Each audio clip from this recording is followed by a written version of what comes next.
It's time for the Worcester Red Sox Show.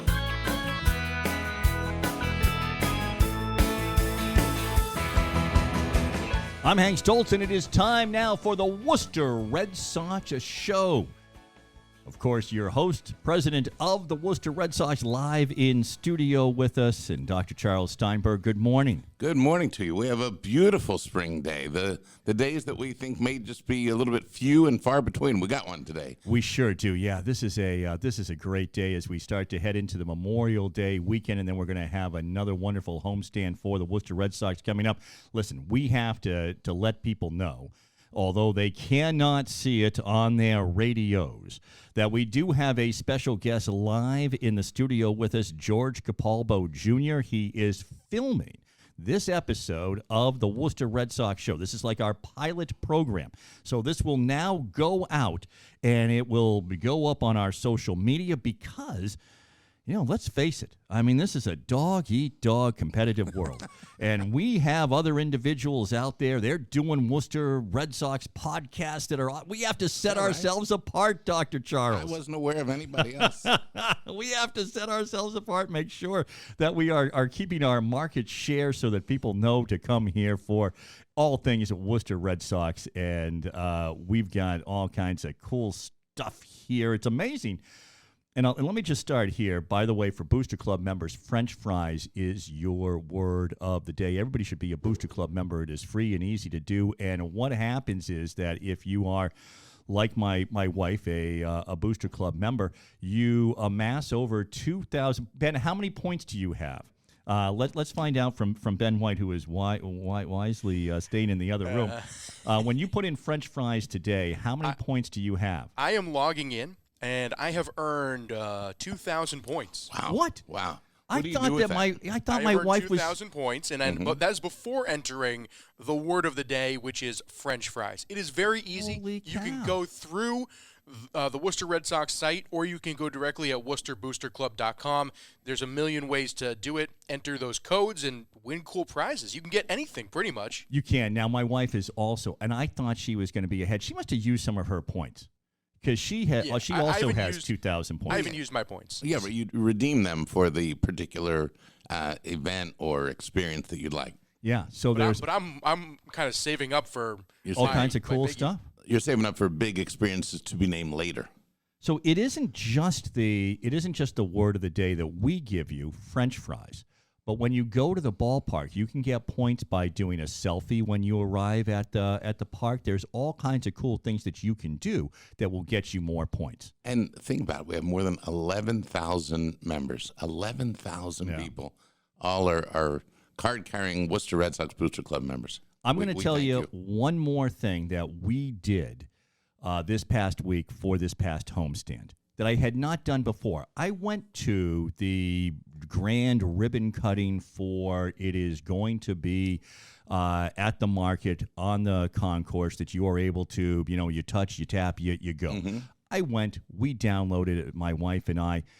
We didn't use it because I don't know. It seems odd that I'm going to pick up my can, my adult beverage, that I am going to quickly scan it, and then that I am going to go over and I'm going to just kind of do this self-checkout, and then I'm going to leave. And honest to goodness, I think that there's just a little bit of a mental barrier. We felt a little weird about it. Well, I think that's what happened when they invented the telephone and when they invented the television. And I think we then found that we got used to it. We did. So this past week, we got very used to it. Ooh. Because, oh my goodness, it is just so easy. And the reason that I bring this up is that on our last episode, you talked about, hey, you, Larry Lucchino, it's wonderful that people want Coney Island hot dogs. It is wonderful that people want ice cream, but you're not in the business of having people stand in line at the ballpark. I'm here to tell you, if you are line averse,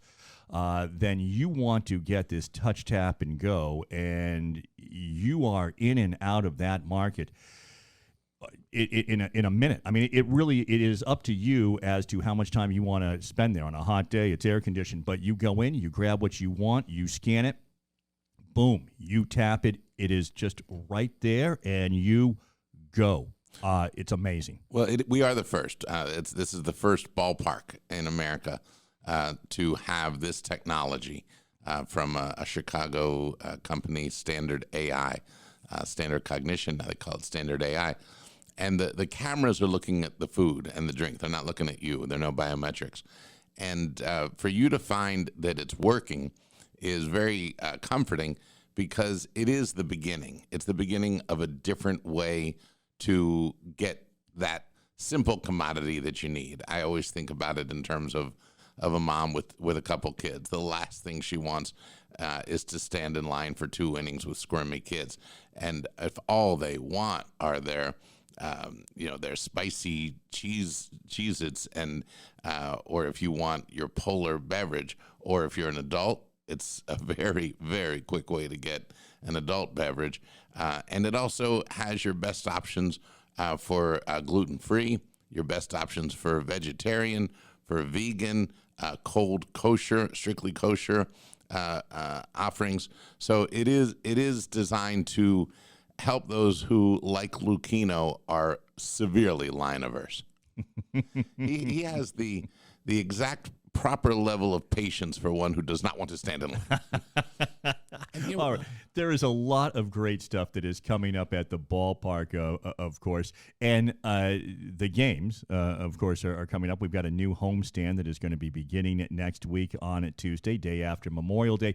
Also, Dr. Charles, Diamond Dining is making a reappearance. Yes. So there is a lot going on. And this weekend, this Saturday night, we bring back Dining on the Diamond, a sensation in Pawtucket, where we put tables on the field and in the outfield, and you and your family, you and your friends just sit and have this elegant, it's not really a picnic because you're at a table and we serve you the food, but it's just this really beautiful, it's well, I keep thinking about picnic, but don't think you're sitting, cross-legged on the grass. You're at tables and Sinatra's music is playing, and you're being served your lobster roll, or you're being served your chicken caprese, or just your chicken tenders, or your hot dogs, or your hamburgers.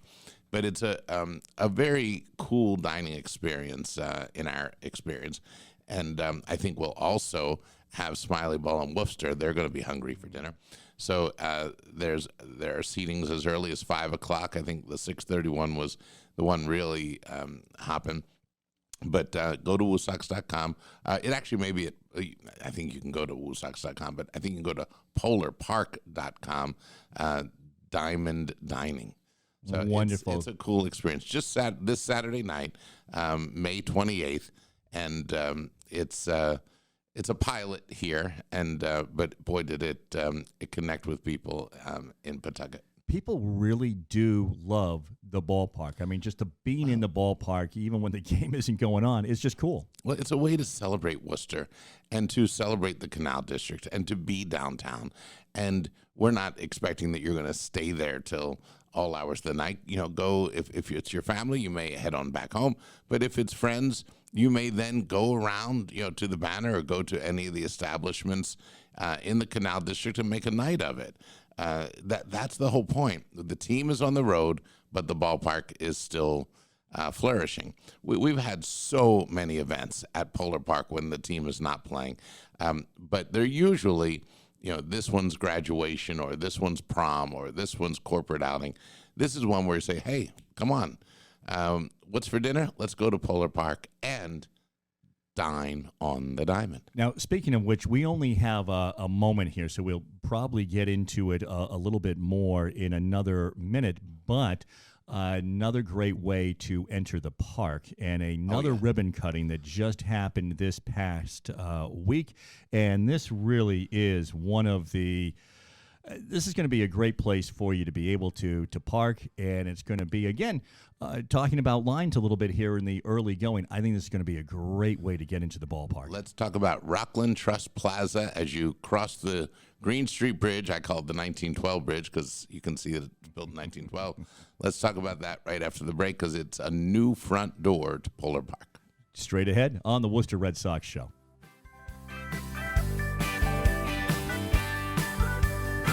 The Worcester Red Sox Show. Always Dr. Charles on the Worcester Red Sox Show. Something cool and new. And what is happening this time is that we are actually being filmed so that we will be going up on social media as a way to hopefully reach even some more people who like to watch, or if you just want to, you're a faithful listener and we appreciate that, and you just want to see a little behind the scenes. Probably not all that as exciting as perhaps, but listen, we've got something I will tease that is exciting, and that is Dr. Charles has brought his guitar with him, but not just any guitar.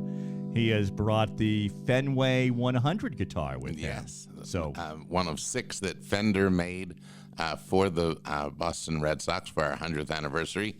And in the music of baseball, we'll do a live dissection of how we write some of the songs we write. I love it. So the word for today is French fries. Why French fries? Why French fries? Because this coming Tuesday, it is a Take Two Tuesday, May 31st. And what is more fun, if you're bringing the kids, than for one kid to say, I want French fries, and we say, take two. So if you bring your 17-year-old and he gets French fries, well, the 15-year-old gets French fries too. If the 8-year-old gets French fries, well, mom can have French fries too. So it's a way to say free French fries. I love it, man.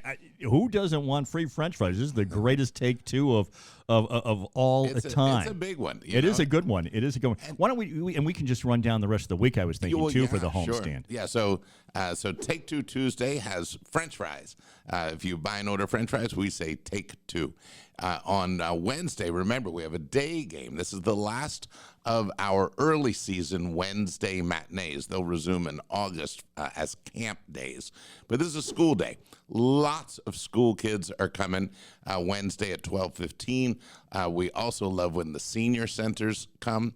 The seniors, for some of them, coming on a weekday matinee is the best way for them, and in some cases for their caregivers. So we have a big crowd, we think, headed our way Wednesday. Then something very special, Thursday, June 2nd.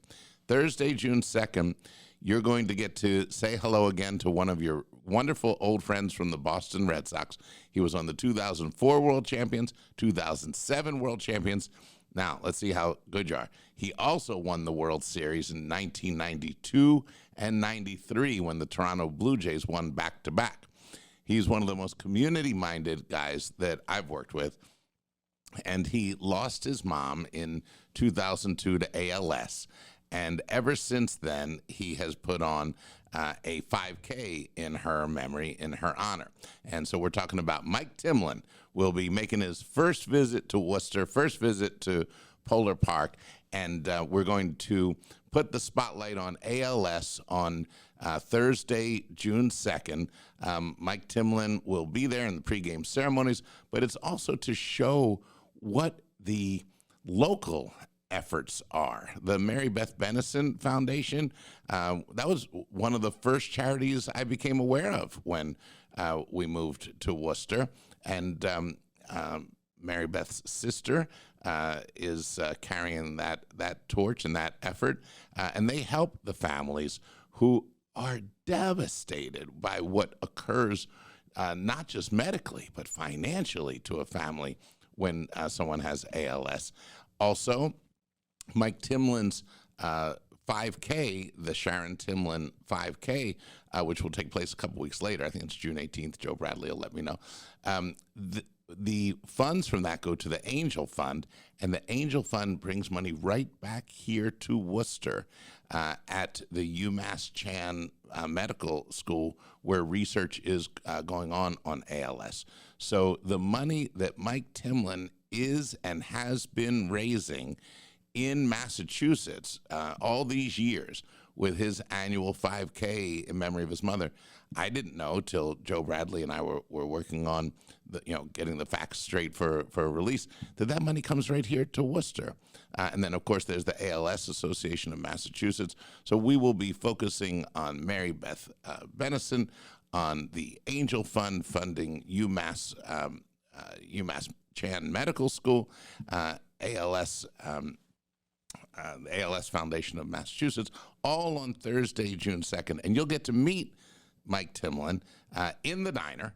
He'll be in the diner in the middle part of the game. And maybe by then you will be able to wet your whistle on a new beverage that people have been dying for. They've been asking for it, and we may have it in the diner by then. We'll see. Robert Malone is working feverishly to get it ready. What beverage are people asking for? Well, there is no doubt that people look around and they have, I mean, donut holes is popular, don't get me wrong, but they have looked around and said, where's that iced coffee? Iced coffee and Creative Cakes Cafe in the Worcester Public Market. Colleen does a magnificent job with that shop, and those are her goodies that those are unusual cakes and cookies that you get sometimes if you're in the DCU club. But she's going to be providing hot and iced coffee. Not sure, I was just with Robert this morning, if it'll be ready by Tuesday the 31st, but it is on the fast track to get done this homestand. So it may be that when you go into the diner to say hello to Mike Timlin on Thursday, June 2nd, you can take pictures with him. You can get his autograph. You can thank him for a career on the field that's been concurrent and now followed by a career fighting ALS. And, all of us, so many of us with the Red Sox were so involved with ALS because in 2012, Steve Buckley, the wonderful writer, would have an annual game, a baseball game, an amateur game with really talented players, high school, college players, wearing uniforms of teams that no longer exist. So it's kind of a field of dreams in Cambridge. And that's where we first met Pete Frates. And he was still well enough, he had been diagnosed, but he was still well enough to stand at first base for the first pitch of a game. And we talked to him afterwards, and I said, you're going to be able to take people through your journey, and because of social media. And did he ever? And as a father of the Ice Bucket Challenge, that was a worldwide phenomenon that has funded new research that is showing signs of breakthroughs. I mean, think about that. One man right here. And so ALS is it's just a horrible, devastating disease. And we should note that the reason it's Thursday, June 2nd, is that June 2nd is the day that Lou Gehrig passed away in 1941. And so Major League Baseball, which we're now a part of, it's all one, baseball has declared June 2nd Lou Gehrig Day. And that's when we put our focus on ALS. And I know that there's going to be, many ALS representatives who are going to be there as yeah. well. Yeah, so really going to be quite a day. Benison Foundation. Yeah. I mean, they're right here. They're right in Holden. I bumped into Mary Beth's sister at a little girls softball game. Yeah. There was 7 and 8 and 9-year-olds, playing. These are folks right in the heart of our community, really doing amazing work. So we want to shine the spotlight. That's Thursday, June 2nd. And then, of course, Friday Night Fireworks, Unibank Fireworks. Then Saturday, we have our 4 o'clock game, followed by the Sunset Catch, which is just one of my favorite things. And then Sunday, 1 o'clock game, and kids run the bases. Excellent. I'm laughing a little bit here because every once in a while, we are reminded of our listeners as here are our texters. Iced coffee! Yeah! Exclamation point! Exclamation point! Exclamation point! Iced coffee at Polar Park would be awesome. Love it and love the show. Oh, good. Iced coffee! Yes! Exclamation point! Wow. Exclamation! People are wearing out their exclamation point. Do you know that's what happened when we talked about fried dough? When people asked us about fried dough, our inimitable, colorful character Rick Medeiros, who reads and responds to the Woo Sox Nation Facebook page day and night. He said, "Oh my God, they're loving the fried dough." That's where I think they were asking for it. And the cotton candy for kids, that has proved to be exactly what the kids were asking for. You know, I'm a little bit conflicted as a dentist, but it's a cute scene to see. I see a lot of kids walking around with that at the park. Okay, I promised, and I am notorious, of course, for teasing something and then never getting to it, but Rockland Trust Plaza is opened up. Rockland Trust Plaza is what was a little municipal parking lot when you are walking from, let's say, the Worcester Common, and you cross McGrath, you go under the Green Street Bridge. Now there is a beautiful plaza on your right. It will honor the memory of Civil War hero Worcester's Josiah Pickett Plaza. And it's now called Rockland Trust Plaza. And it also has a beautiful water feature that is a tribute to the canal district. And so it is set up in tiers so that you can teach children what a canal is, why there are locks. And there were 49 locks, I believe, on the canal, and that's why Ed Russo's restaurant is Lock 50. It was the next lock. So now you're going to actually see the canal in replica form, and some beautiful plants and flowers and trees that the city did. City manager Ed Augustus and his staff put a lot of thought and love and care into Rockland Trust Plaza.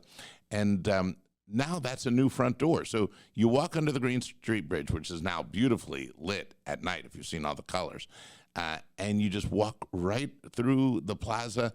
And Gate A that's, to me, to be cute, that's where the cool folks are going to come in, because you don't need to go all the way around to Madison Street. You don't need to go to Kelly Square. You don't need to go to Madison Street. Park at Union Station. Park at any of the city garages around City Hall. And now you cross the street carefully, and right there on your right is Rockland Trust Plaza. I think it's really pretty. It'll be animated, activated. It'll be programmed by the city, and I think we will too. Who knows? You may see the Woo Sox Band of the Misfit Toys playing there too. I love it. Hey, coming up, by the way, when it comes to music, we do have a very special The Music of Baseball, in which Dr. Steinberg is going to be playing live right here in the studio. How about that? It's a Worcester Red Sox show.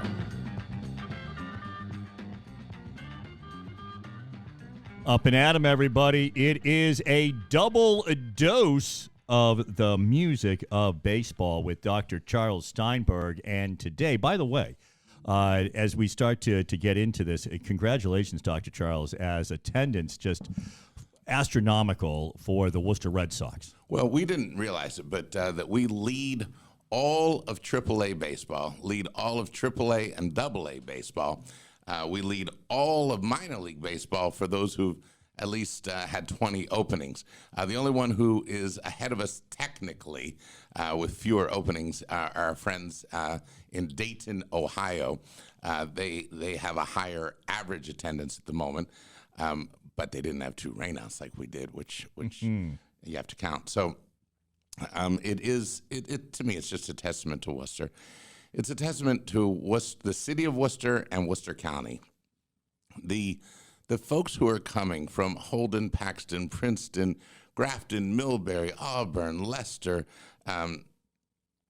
Shrewsbury. My gosh, we just had a Shrewsbury Day last week that was just extraordinary, led by the Lieutenant Governor, and it's very gratifying. But as I always cite Counselor Kate Toomey, who said, we have a beautiful city flag because it has the heart or the city seal, but remember the laurels. Don't rest on your laurels. And we had a staff meeting yesterday where we focused the last 20 minutes on what we need to work on, what we need to improve. What are the hindrances from you saying, oh, yes, I'll go. Let's just spontaneously go to the ball game. You may not know that we have tickets. You may not know that the Woo Sox Loop is really a comfortable way to go, $8 or $9. So we want to do better, and that's why there's music now on Summit Street, whether it's a real band or whether we default to our own Woo Sox band. whether it's Mike Timlin in the diner as is scheduled this Thursday, or whether it's just Smiley Ball in Worcester. We want to get better, but yes, we are very appreciative that we are leading all of AAA, all of AA in attendance. And, to me, it's part of the fulfillment of a promise we made that Worcester would return to the national baseball vocabulary. And when people are talking about Worcester in California, they're talking about Worcester in Canada. They're talking about Worcester in the Midwest, where we have used the power of baseball to bring light to a city that was always a beautiful, wonderful city. The people in the city I just adore, but not everybody knew about it, especially being in Boston's shadow. Tonight at Fenway Park, Rich Gedman, Worcester's hometown hero, will be enshrined in the Red Sox Hall of Fame, and everybody's going to know he's from Worcester. So that means a lot to us. That I enjoy. I love it. Okay, everybody. Now it is indeed time for a double dose of the music of baseball with Dr. Charles Steinberg. And Dr. Charles, first, just again, quickly, this is for those who, and we hope that everybody will seek it out in our radio audience, as it is being taped today, and you can find it on all of our social media. This is an incredible guitar you're holding. Well, this is a cool one. Folks have seen me play it at the at Polar Park, and it's fun. Fender guitars, of course.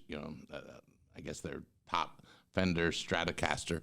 Made this Fenway Park 100th anniversary guitar, and you tell me how you think it sounds. Ben, did we blow your earphones on that one, or is that okay?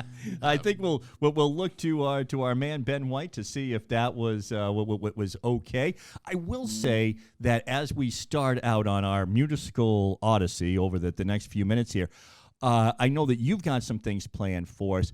I would love to know a little bit more about, and you've told it the story in the past, but just Worcester Red Sox. It's going to be the inaugural season, and they come to you. Larry comes to you and says, "We need a theme song." You decide, "Hey, I might as well write the theme song." How did all that come about? Well, gosh, like with all my stories, it's a question of where to begin. And my dear friend Tom Catlin, who's done wonderful work with us over the years, says, your stories begin with the day after Adam met Eve.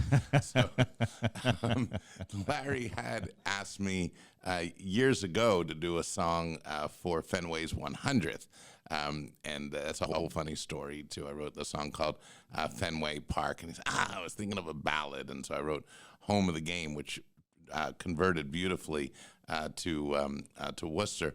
But he didn't have to ask on this one. What I thought might be a fun idea for fans, first of all, just let's take a smaller demo. It's all for the children. It's all for the children.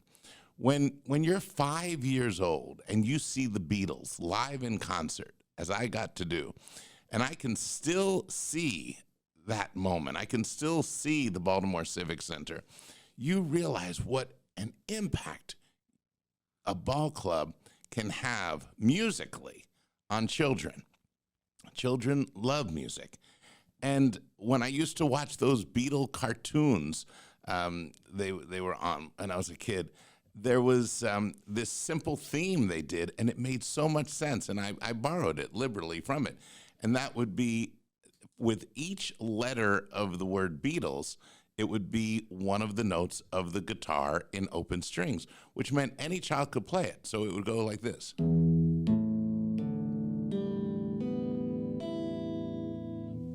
Da, da, da. So I thought, well, for WooSox 21, let's make it so easy for a child to play that a 7-year-old, an 8-year-old, a 9-year-old can take their guitar and go, oh, I know how to play the beginning of WooSox 21. And for those who know a little bit about guitar music, know that, okay, then I'm going to play it in the key of E. It's kind of the easiest key. So that's where, then I sat down at the piano to write the melody. It was one of the more complex melodies, but that's when we made Woo Sox 21. So now it's time for Woo Sox 22, and I thought in quite a demonstration of semi-cleverness. Well, just like the B side of a single, just like I Saw Her Standing There was to I Want to Hold Your Hand, how about if Woo Sox 22 reverses the open strings? So again, any child can play it. And so you simply go.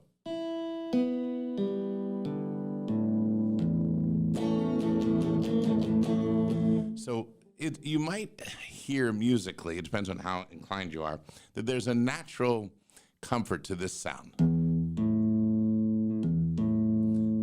Think of Ticket to Ride. I think I'm gonna be sad. So when you play these notes backwards,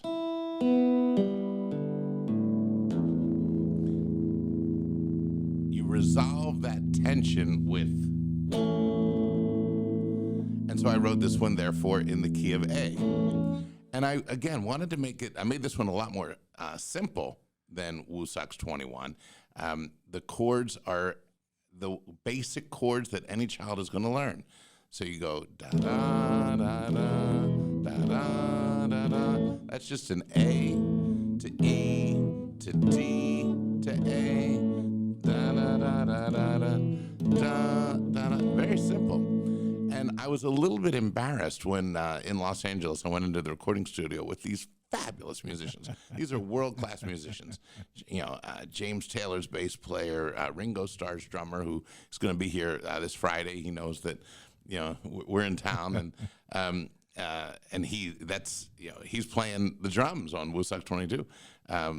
So I said, gosh, you know, guys, it's kind of 3-chord rock. It's not complex. And they said, simple songs endure. Simple songs are beautiful. So they were very encouraging. So you go across the green, amid the blue, the center of the city has a gift for you. And we've talked before about the lyrics, but you know, there's some play. I like to do a little play on words. So we gather together, we weather the weather. A day in the park is a dream come true. And then the E chord on a guitar has that big heavy sound. So you go, right? Woo, Woo Sox 22. Always something cool and new. Oh, baby, we gotta go. Ooh. And then as a placeholder, I went, because I'm not a lead guitar player. I'm not George Harrison or Eric Clapton. But I went, take 2. Well, when I did it in the studio, I said, now you guys can come up with something better than that. Either the guitarist, Tim Pierce, or the bass player that day, Abe Laboriel Sr. Abe Laboriel Sr., the father of Abe Laboriel Jr., who is Paul McCartney's drummer right now as McCartney's on tour. And Abe Laboriel Sr., who's a world-renowned jazz, Latin and jazz bass player, said, no, I think that's a riff. I think so. And so he took his bass. Now you have to go 1 octave lower. And da-da. So I was just doing it as a placeholder because when you're writing songs, you want to be firm about the parts that you really feel in your heart, and you want to be really flexible when you have brilliant musicians there who can take it to another level. So that's some of the anatomy of Woo Sox 22. Wow, and that is, growing out of really Woo Sox 21 as well, right, from the inaugural season. That is fantastic. Now, and I know that you'll talk more about some songs coming up in just a moment as well, and we've just got a minute here, but I am curious, does inspiration strike, or is this more perspiration and you're sitting down and going, I must write something? It's a great question. It's one that all songwriters, I think, are asked. I asked James Taylor to name drop, about it, and we all have the same answer. Sometimes a song just pours right out of you. I did a song called "We Are the Band," and I didn't know where it was coming from. It just poured out. But when I was writing "Worcester the Wonder Dog," that took a little while to get that done, and I was sending gradual iterations of it to our dear friend at City Hall, Nicole Valentine, and in the early stages, she said, "Well, that's something." Like, I'm clearly not there yet. So, but it ends. You take it to the studio and you take it to a new level. And then you end up with a modern day classic. Maybe we'll hear that one straight ahead right here on the Worcester Red Sox Show.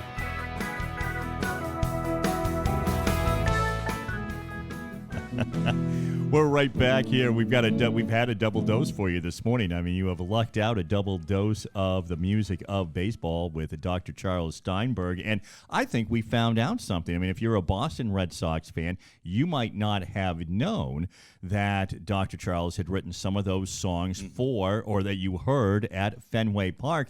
And Larry Lucchino just kind of comes down and says, yeah, it's like 3 o'clock. If you could have this at 4, that would be great. I'm not sure how that works. The funny thing was, we were approaching the 100th anniversary of Fenway Park. I was not with the Red Sox. I had left after 2007, gone to the Dodgers 2008 and 9, gone to the commissioner of baseball in 2010 and 11. And 2012 was going to be the 100th anniversary. And Larry knew that my music had really started to develop in Los Angeles. I'd written a lot, and there is a baseball musical that has the gestation period longer than an elephant, but it's still in there. A lot of songs. The songs are done. I just have to get it done, get it debuted at the Hanover Theater before it goes to Broadway. But Larry called me. So I'm working for the commissioner. He said, I need a song about Fenway Park for the 100th anniversary. So I said, look, if you're going to do, I said to myself, if you're going to do a song that's going to work at Fenway Park, it's got to be high energy. It's got to be a little bit edgy. It's got to be out of a Dropkick Murphys genre, And so you take an A chord. It's a good rock and roll chord, and you go, they tore down Grandma's house the other day. Another piece of my life has gone away. House that I grew up in was sold again. People living in it wouldn't let me in. Think about the places that really last. Think about the places that connect with your past. Think about the places where you used to roam. Think about a place that's really a home. Day or night, in the light or dark, my home has always been Fenway Park. The sign across the street, it's my landmark. My home has always been Fenway Park. Okay, so I write that, and it feels like a rocker, and I go to Los Angeles from Milwaukee, where I was living, working for Commissioner Seelig. That's where he lives. And we get the band, and we do, I thought, a pretty good rocker. I fly to Boston, play it for Larry. I was thinking of a ballad. Oh, my God. Okay. I said, well, you can't play a ballad between innings of a Red Sox Yankee. No, but the Giants use "I Left My Heart in San Francisco," and they play it at other times. It could have other uses. So I fly back to Milwaukee. I sit down at the piano, and okay. And I won't sing the whole thing because singing is not my profession at all. But I wrote a very gentle ballad with lots of Beatlesque allusions. The green, it'll carry you. Now that could be the green line.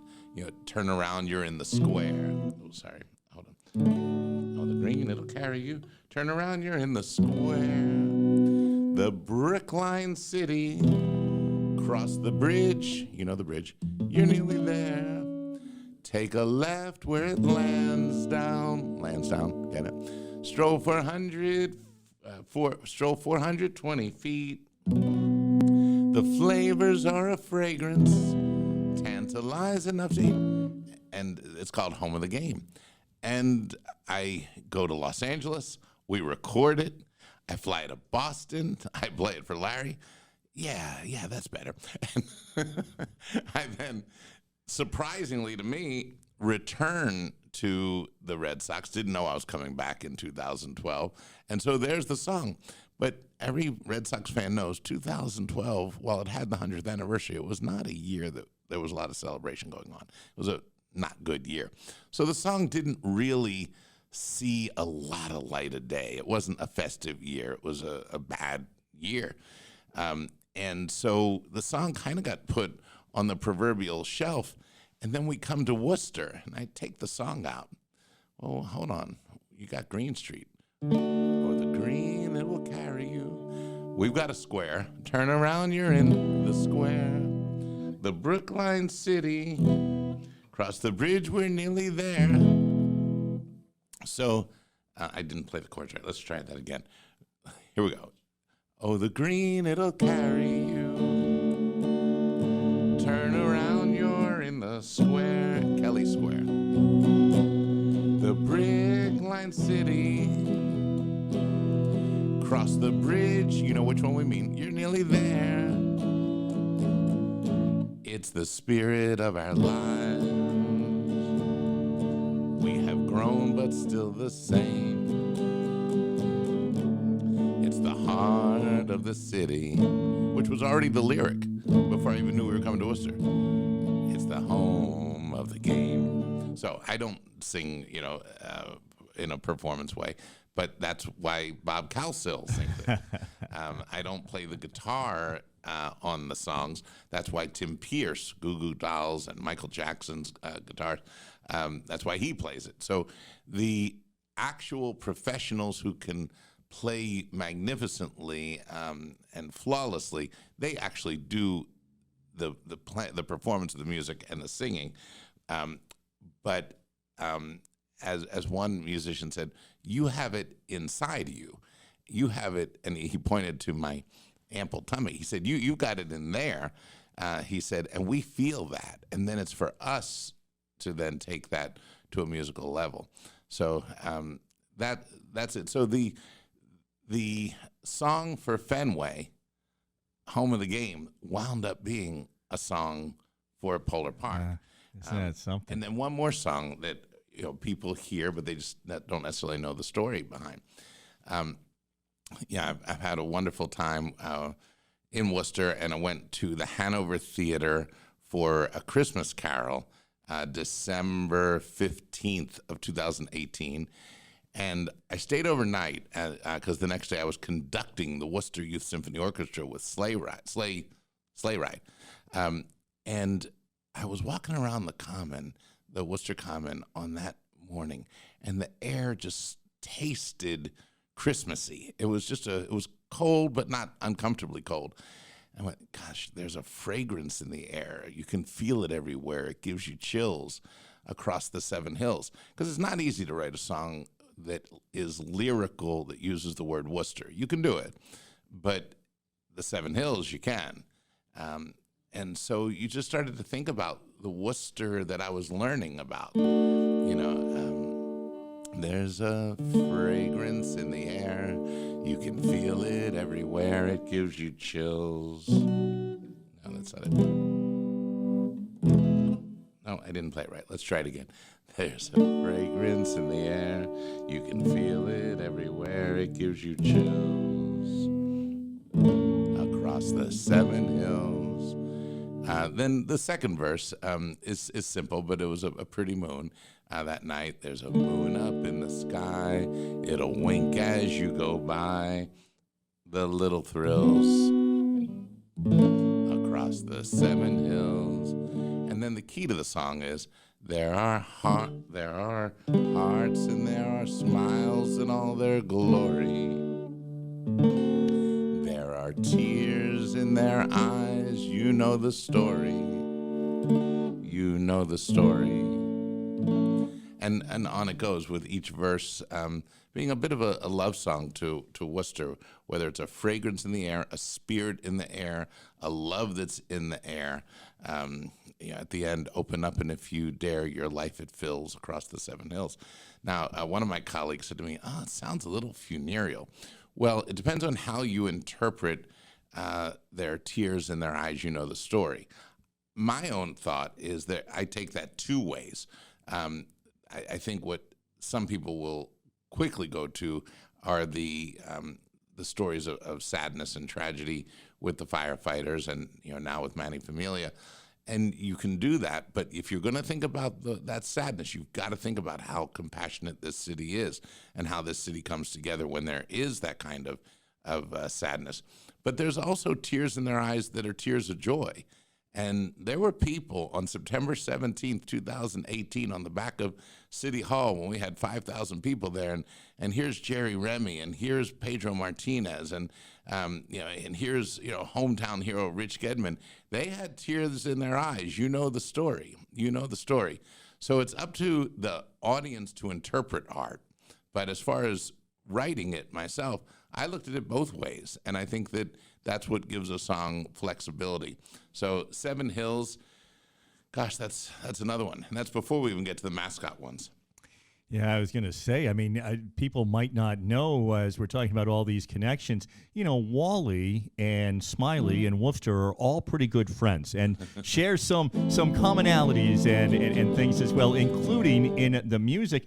I don't know if we have, because we really do just have enough time to do it justice, but I think we're going to have another performance. I'll give you a tease, because for Wally we did Say Hey, Look Who's Walking Down the Street, the funny, furry, friendly guy with Red Sox on his feet.